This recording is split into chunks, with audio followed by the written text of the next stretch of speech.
What is up, guys, and welcome back to a brand new video. Once again, we are back for the career mode journey, episode number 15 for the Italian Grand Prix. One of my favorite tracks, one of my best tracks on the whole calendar, and this will certainly suit our car. We have the best engine in the field. We are powered by Ferrari, and we are heading to Ferrari's backyard. This can only go well.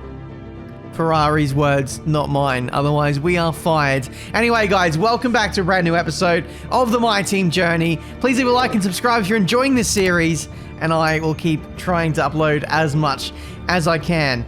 In terms of this durability event, we're going to take the cash.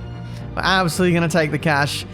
Because that is what's holding us back at the current time. I know I sound like a bit of a broken record, but at the early stage of career mode, when resources are finite, I think cash is probably your biggest asset in the early days. Getting those resources up so you can spend more resource points on other things. We are held back so much by our facilities. We can only do one upgrade at a time. Certain upgrades aren't even available yet because we don't have the Spec 2 facility. And yeah, it doesn't help when we have reliability failures like we had in the last race. Check it out if you haven't seen it already. The Dutch Grand Prix, things were going oh so well until they weren't. Anyway, 900 resource points to spend. We can do that on a minor engine power upgrade. We could do ERS. ERS is something we do need. It would be a major upgrade just in time for the Japanese Grand Prix in 2 episodes' time. That is what we go for in the end. Our qualifying pace is great. It's fine. We're on a level pegging compared to the AI. But, in the races where you need some ERS, maybe that's an area where we're quite lacking, because when I spend my battery and I press overtake and stuff, I'm quite fast, but then when I run out of battery, we get into trouble, and we can't compete. Anyway, we have a small discovery here. We need to get fabrication or chassis upgrade to Spec 2. If we do fabrication, we go straight to Spec 2. However, the fabrication upgrade costs $5.7 million. And I've discovered if we start again and go down the route of quality control, we have to do Spec 1 first, which would cost 1.1 mil, but then to go from Spec 1 to Spec 2 only costs 3.5 mil after that. So when you tally all that up, if we just start a quality control now, it'll cost 4.6 mil to get the chassis department up to Spec 2 overall, instead of spending 5.7. So we're saving over $1.3 million, and we don't need to do 3 upgrades at a time in the chassis department. What we do need is upgrades not to fail. So we're going to completely cancel the route that we've gone down to get to Spec 2 on the chassis, and we'll go down quality control. So yeah, we get an extra, I guess, perk out of the facility, and we get there quicker. So it makes perfect sense to me. So I'm glad I made that discovery instead of saving up nearly $6 million just to go up to Spec 2. That'll hopefully mean we get less failures and we can progress faster. One thing I really want to do is build time on the upgrades, but build time is just as expensive as fabrication. But, when we have some spare cash, I'll do the fabrication upgrade. Well, more fabrication, but also build time as well. Anyway, welcome to the Grand Prix weekend. We are getting set for qualifying and practice. We did have the engine power upgrade go on. We also had a general maintenance durability upgrade go on the car, which is quite nice. But here is the performance index. Currently, we're the 5th worst car at this stage. We are down to 7th best car. 7th best car. But when you actually take a look at it from a wider view, you can see how close the field is. From Mercedes even down to AlphaTauri, we're looking at 100 performance points, which really isn't that much. On a racetrack, that probably amounts to no more than a second and a half between the cars. Of course, driver skill and setup and all that comes into it as well. But, generally speaking, that's not a huge field spread. It has to be said. So given that we're in the middle of that, we can still challenge the top teams on our day. And I imagine that Monza will be our day, because we always go really well there. We've got a car that's an absolute powerhouse in a straight line. We're going to take all the downforce off as well, and I think we're genuinely going to be an absolute rocket ship, provided we can get round the corners with our bathtub on wheels for aerodynamics. But yeah, that's Friday practice dealt with. We got all our resource points that we wanted. Nearing level 13 on team acclaim, nearly level 10 on driver acclaim. Devin, don't know where that came from, is nearly 11 as well. But this is the round where we do have to take engine penalties because of the explosion of the engine in the last race, meaning we only have one usable ICE left in our component list. So that's not good enough. That's like nearing 50% or something. Maybe it's even over 50%. So it's not an engine you want to use practically in a race. So we will be starting from the back in this Italian Grand Prix. We will do a lap and see what the pace is like, because we need the practice.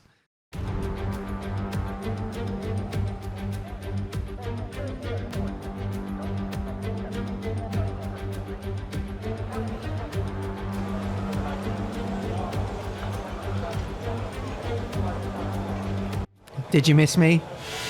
Worry no more, because we are back now for qualifying for the Italian Grand Prix. Did you hear the the disgusting rev limiter which has been introduced on this year's game? You know, we never really hit the rev limiter on the F1 game, so we never knew what it sounded like. But now we do. And I wish we never knew what that sounded like.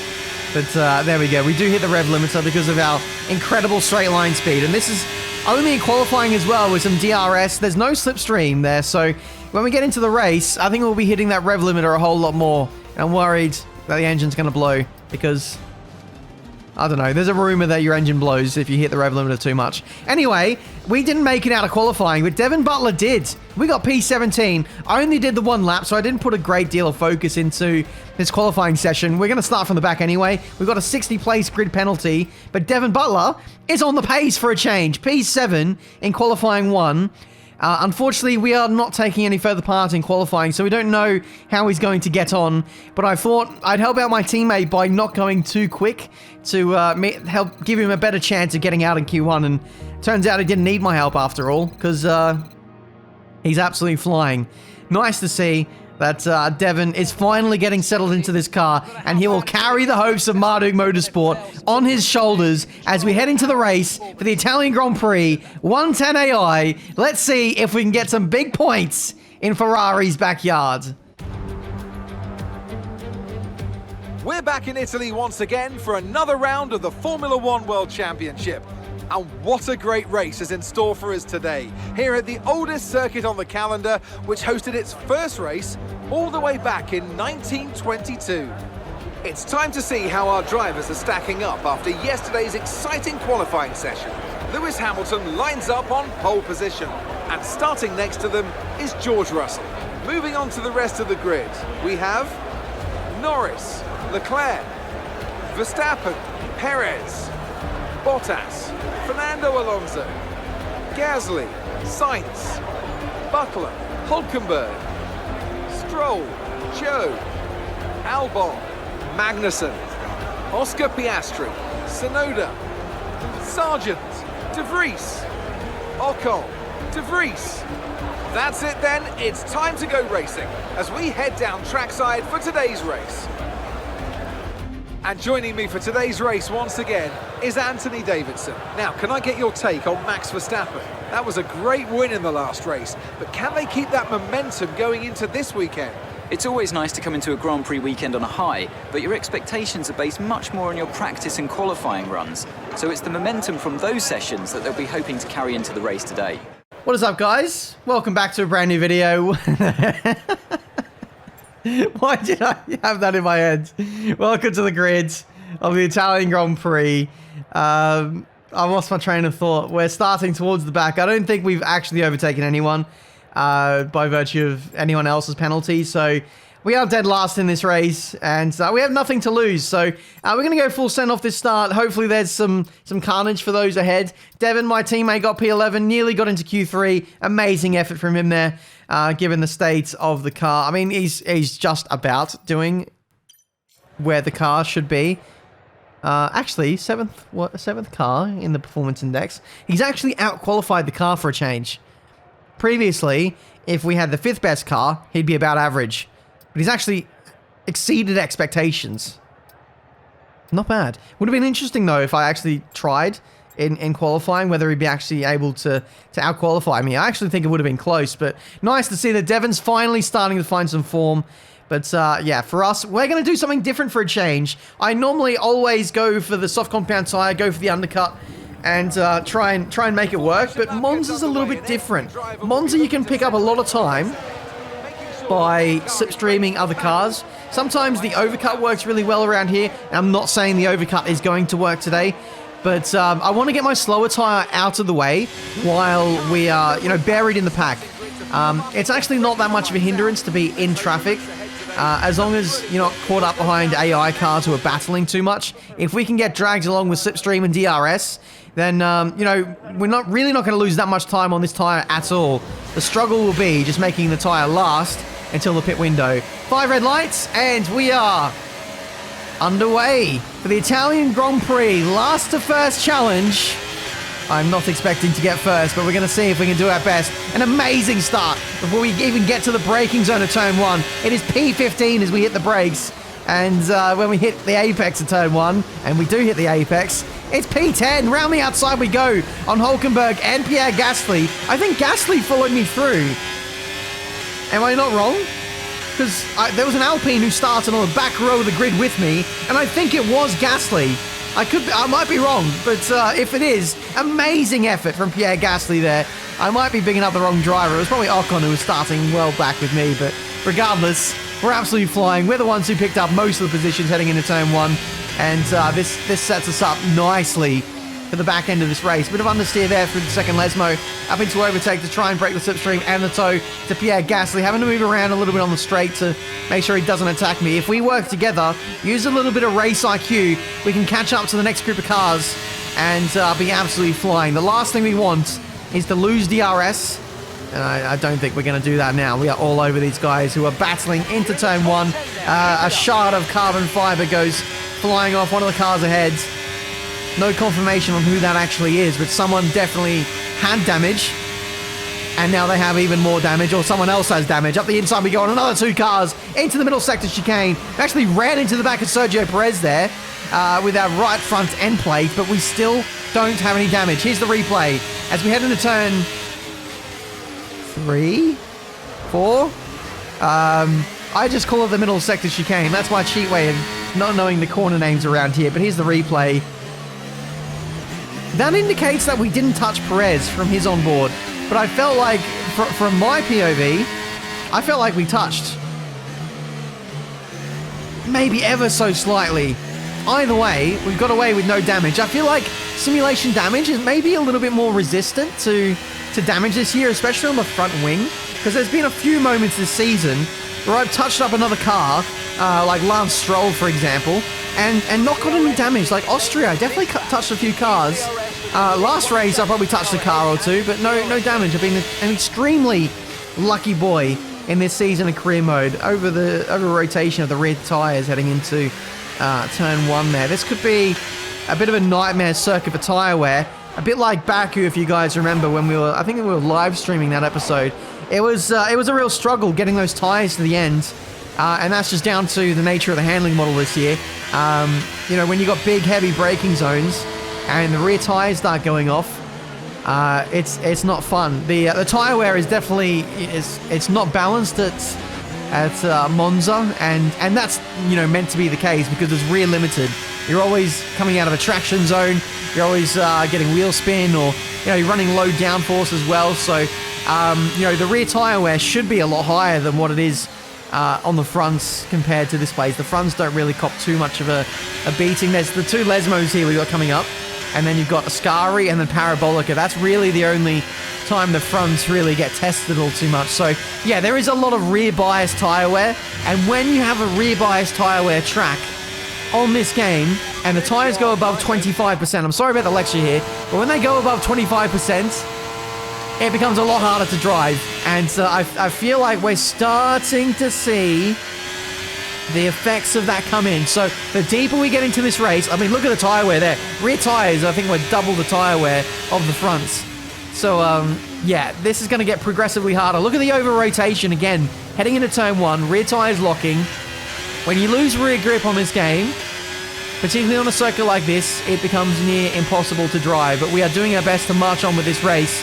We may have to switch to a hard compound tire just to avoid the tire wear, as we don't fancy a move on Verstappen on that occasion. 7 laps into the Grand Prix, and we're finally, well, I say finally, we are mixing it with the leaders at this stage. We are absolutely flying, it must be said, but the rear tire wear is starting to hold back our pace. We definitely don't have the same speed as the guys around us. We are absolutely struggling at this point. Here goes Sergio Perez around the outside. I think Fernando Alonso is going to want a piece of this as well. As we head into Parabolica, we do manage to get a bit of a side draft on Perez up the inside and a big squeeze. Not intentionally trying to squeeze, but Perez backed out of it either way, and we retake that position. However, just up the road, we have Max Verstappen overtaking the Mercedes of Lando Norris, and has his sights set on the leaders, who are the 2 Ferraris who are leading 1 and 2. George Russell and Charles Leclerc are working together to pull away from the rest of the field in this Italian Grand Prix.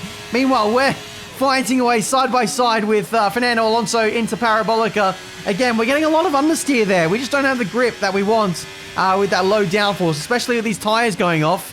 And it makes me look like I'm being more dirty than what I actually am. I'm trying to go through there side by side, but then the AI backs out of it and makes it look worse than what it actually is. But we retain P5 for now. 3.5 seconds is the gap from ourselves to Verstappen and Norris, who are pulling away. But so are the Ferraris. The Ferraris are flying away at great pace in this Italian Grand Prix. I'd say they're working together. DRS training and taking turns with DRS and using battery to pull away from the rest of the field. It's a genuine tactic, and it's working brilliantly at this stage. This is the Tifosi's dream, it has to be said. Again, that understeer squeezing out Perez. And he had a bit of a tank slapper on exit, and he's lost all the momentum on us. It's now myself and Alonso dueling away for P5 on this start-finish straight. You can see the rear tyre wear, 37% on the left rear is not great. We've still got to stretch these tyres to like lap 15, 16 to get the softs to the end of the Grand Prix. It's tough. I know I'm losing time, but we've got to make the medium soft strategy work. We're going to have so much pace at the back end. That is Norris getting squeezed by Verstappen this occasion, and that might drag him into our DRS range. It does. He's only 0.8 away. When the leaders fight, they actually fall back into our clutches again, because Verstappen has lost 1.7 seconds. Is that Lando? Or is that Lewis? I think it's Lando. Lando Norris is out. No, it's Lewis, of course. I knew as soon as I committed to it being one driver, it would be the other. Lewis Hamilton is out of the Italian Grand Prix. And unfortunately for us, no safety car. Safety car would have really helped us in getting our tyres to that pit window stage that we needed. Yeah, to no avail. It might actually help the medium runners more so than myself, because I think they might be going to hards. If the AI go to hards, then we're going to have incredible pace relative to those guys at the back end of this race, and we could well be a factor yet. Meanwhile, Norris still fighting away with Verstappen. Perez now overtakes us, finally. And, you know, this might be for the best. It might be best if we let Perez go. Hopefully stay in the slipstream and DRS of him, get towed along towards the race leaders. Perez has been OP on this game, but we don't care, it seems, because we're going for the move. Wow, didn't even hit the apex by a reasonable amount. Straight on just about at turn 1. And we're back up in a P5. Esteban Ocon is out of the Grand Prix. Safety car? No safety car, it seems. As Alonso gets us. If there's a safety car now, maybe it'll be best if we do go hards and just take the opportunity to box under these circumstances, but it doesn't look like that's going to happen. So for the time being, as long as we're staying in the slipstream or DRS of someone ahead, it makes sense to just keep stretching these tyres. They've got better pace than us at this stage. If we were on our own, we'd have absolutely no pace. But meanwhile, we've got some race leaders in. Verstappen is in. Charles Leclerc in from the Ferrari. We're going to slipstream Alonso and move ourselves onto the podium in this Italian Grand Prix. I feel like I'm in a trollish kind of mood with that cheeky DRS flapping there into turn 1. I got my own bit of karma there as we went straight on. Tyres aren't feeling great. Maybe got in a little bit too deep to that corner. The slipstream, the DRS, it adds so much top speed when you're heading into turn 1 that your braking marker has to be so dynamic based on whether you have DRS or whether you don't.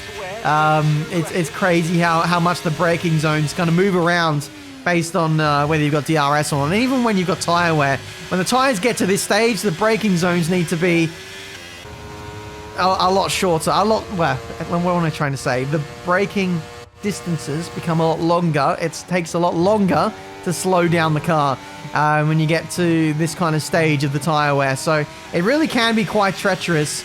As Alonso now makes his box, so too does George Russell. And we now lead this Italian Grand Prix. We're leaving ourselves a little bit exposed here, massively to the undercut. But I tell you what, if there's a VSC, if there's a safety car, and we box on the softs, we are coming out, well, A, in the lead of the Grand Prix, and B, with much better tyres than everyone else around us. Everyone comes out on the hard compound tyre. We're probably suffering the worst for tyres, yet we're stretching for the softs to see if we can make it at this stage. Gap to the leaders is 11.9 seconds, but I really don't think we're in the fight with the Ferraris anyway. Our battle is with Verstappen, with Norris, with Fernando Alonso, Sergio Perez, and we're going to see if we can get that final spot on the podium on our way to getting a fastest lap of the Grand Prix. Now, if the AI start battling at this stage, then that'll supremely help us in our quest to get a podium. But it doesn't look like that's actually happening at this stage. It looks like everyone's behaving with each other and working together. Meanwhile, Leclerc's got a big gap to Russell. Those two were previously locked at the hip prior to the first pit stop, but now Leclerc has got a massive margin somehow. So I don't know if that was a mistake from Russell or whether Leclerc got a massive undercut by stopping a lap early. It seems like a huge margin to have, but either way, Leclerc has broken the DRS. Anyway, pit stop for us. We're going onto the soft compound tyres. 2.4 second stop. And now we'll see where we rejoin in this field. It's going to be a little bit more traffic than what we wanted to have. But regardless, we come out in P9. P9 with 10 laps to go. Devin Butler, by the way, you just saw him on screen when he went past us. He has already made his pit stop. So Devin Butler is effective P7 in this Italian Grand Prix. We're heading to the end game of this race, and my teammate is ahead of me. You want to know how he did it? He did my strategy. He started on the softs, he undercut massively to mediums, and he's the only person apart from me doing the two soft compound strategy. And he's absolutely flying. He's got himself some incredible track position. Who cares if he's got no pace now at the back end of this race with those old mediums? He's getting dragged along by other people with slipstream and DRS. He's not fighting away, squabbling away in the horrible extremities of the mid-pack. He's actually gone on to a decent strategy for a change. And I think he should have the pace to hold on to a points finish. This is absolutely incredible. Actual strategy from our teammates, and it's lovely to see. Devin Butler is next. We're going to get the slipstream, we're going to get the DRS out of Parabolica and on the run into turn 1. So he's going to help us get that leapfrog onto the next car, which is Fernando Alonso. Our tyres will die off towards the end. There's no mistaking that. But once the leaders on their hards then go over 25% tyre wear, and they enter that next phase of degradation, it might actually be somewhat comparable to them again still until we hit about 60% on our tyres. But here we go, around the outside of Devon. As you'd expect, doesn't and can't fight that against us, and we take P8 in this race. So Alonso's next. We should hopefully, again, do the same thing we did to Devon, and basically just use him as a leapfrog onto the next car, which is Sergio Perez. So if we're lucky, we might get P5 in this race, maybe even a little bit more in this Grand Prix. Sainz P6, so we've got the two Aston Martins working together once again. Alonso and Sainz are very evenly matched on pace. They're very consistent, and it's great to have my teammate fighting in this fight for a change in the Constructors. Do we got the inside of Alonso? No, is the answer. However, next group of cars, where is Verstappen in all this. He's a long way up the road. He's nearly challenging the Ferrari, so he's somehow elevated his way very highly in this race. The Ferraris may be starting to drop off at this point in the Grand Prix, so it's very interesting to see. Through the chicane we go, and that is P7 for the taking. Alonso, please don't go for this move. He does not. Tyres nearly getting to 25%. We're getting to the end game of this race, and we need to get in the DRS range of Sergio Perez before he gets ahead of Carlos Sainz and runs away with that position in this race that I oh so want. I'd love a top 5 in this Italian Grand Prix. I think a podium now is potentially out of reach with a tyre drop-off in the final 3 laps. But we're going to fight extra hard to see what we can get out of this race. Side by side for Perez and Carlos Sainz. He does manage to hold on in the end. A bit of over-rotation into turn 1. So you can see the effects of the tyre wear starting to kick in now. So we need to strike nice and early. The AI don't use overtake through here. So this is an easy pass for us as we go round the outside into the Curva de Grande. I always get that wrong. Again, over-rotation there. It's ugly. It feels ugly. It's not good when the tires go off, much like Baku. So, yeah, look after your rear tires when you come to Monza in career mode. I think we're going to have to up the front brake bias just to give a little bit more wear to the front tires, but there's not too much that can really stop this from happening. It's just the thing that happens on F1 23, unfortunately. Bit of lift and coast heading into the Ascari chicane. Don't want to get too close. Don't want to get hit with that dirty air all too much. We'll punch it out of the last corner and get that slipstream and DRS on Sainz into turn 1. Again, Sergio had a little look up the inside into Parabolica. That compromised his exit. And now here comes Fernando up the inside, heading into turn 1. It could be on for young and old between the Astons and the Red Bulls and the Marduk Motorsport car. As we have the insides, yes, we do take the position and no shenanigans with over-rotation of the brakes into there. Let's run away with this race now if we can. 4 laps remaining in this Italian Grand Prix. And now Carlos Sainz and Sergio Perez are going to go hammer and tong into this middle sector chicane. This is what we need to break away. Let's use whatever tyre pace we have left. Let's use our battery. And then hopefully in the last couple of laps, we can really relax. The gap is 2.3 seconds now as we did break the DRS. They continue to battle. And that has allowed me to run away. Now let's hopefully keep this position and not get overtaken. We will be vulnerable to these guys when they stop squabbling. But stop squabbling, they have not done. Sergio around the outside into the Ascari chicane. Nice little move there. But yeah, if those guys just work together, there's nothing I could do.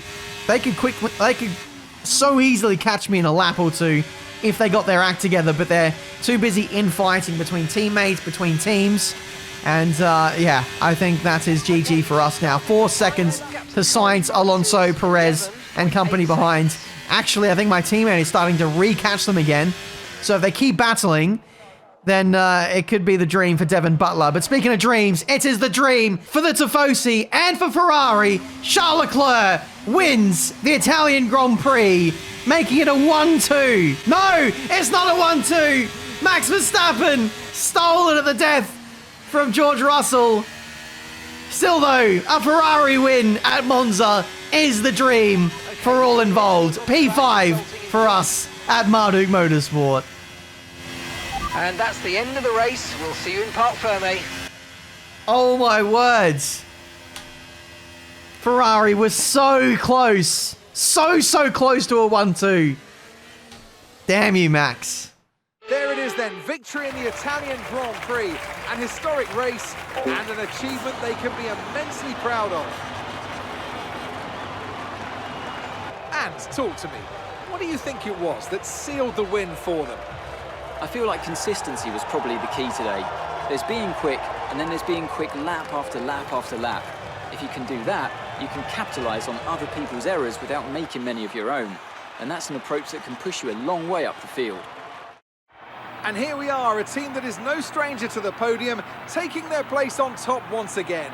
A sublime race today, and a stunning win for Ferrari. A stunning win indeed. Again, it is a fairy tale finish for Charles Leclerc.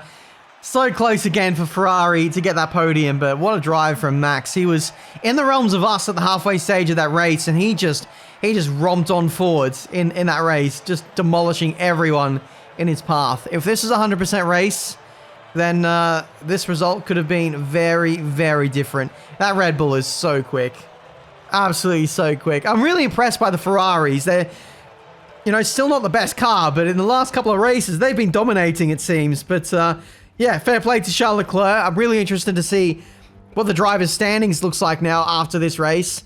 We get the fast start of the Grand Prix, thankfully not bested by either Leclerc or Verstappen at the death there. I know the AI tend to save a bit of pace for the last lap with some overtake, with some battery, but thankfully we just about had them covered by, wow, not even a tenth. It was 200ths of a second between ourselves and Charles Leclerc for that fastest lap. A 1 minute 20 dead from him. So yeah, that's old hards versus fairly new softs for me. So that just puts into perspective how quick the AI are, how quick the leaders are. We're not quite on their level. We, you know, we always put our best foot forward with strategy, with racecraft, you know, getting through the pack and overtaking. We always try to do the best job we can there, but we do sometimes just lack pace, and that ultimately is what decides these races. Big shout out to Devin Butler, my teammate, for getting his first points in Formula One in his career. Well, not first points in Formula 1, but his first points for Marduk Motorsport. Let's not get ahead of ourselves. Moves him up to P20 in the driver's standings. He loves P20. Whether it's qualifying or the driver's standings, he finally now gets himself on the boards. And I have a teammate who has contributed to the constructors' standings. I think we stretch away from Aston Martin ever so slightly. The gap was 5 points heading into this race, and now it is 8 points. So thank you, Devin, for helping out there. And the dream of staying ahead of Aston Martin stays alive for another race. Thank you guys so much for watching.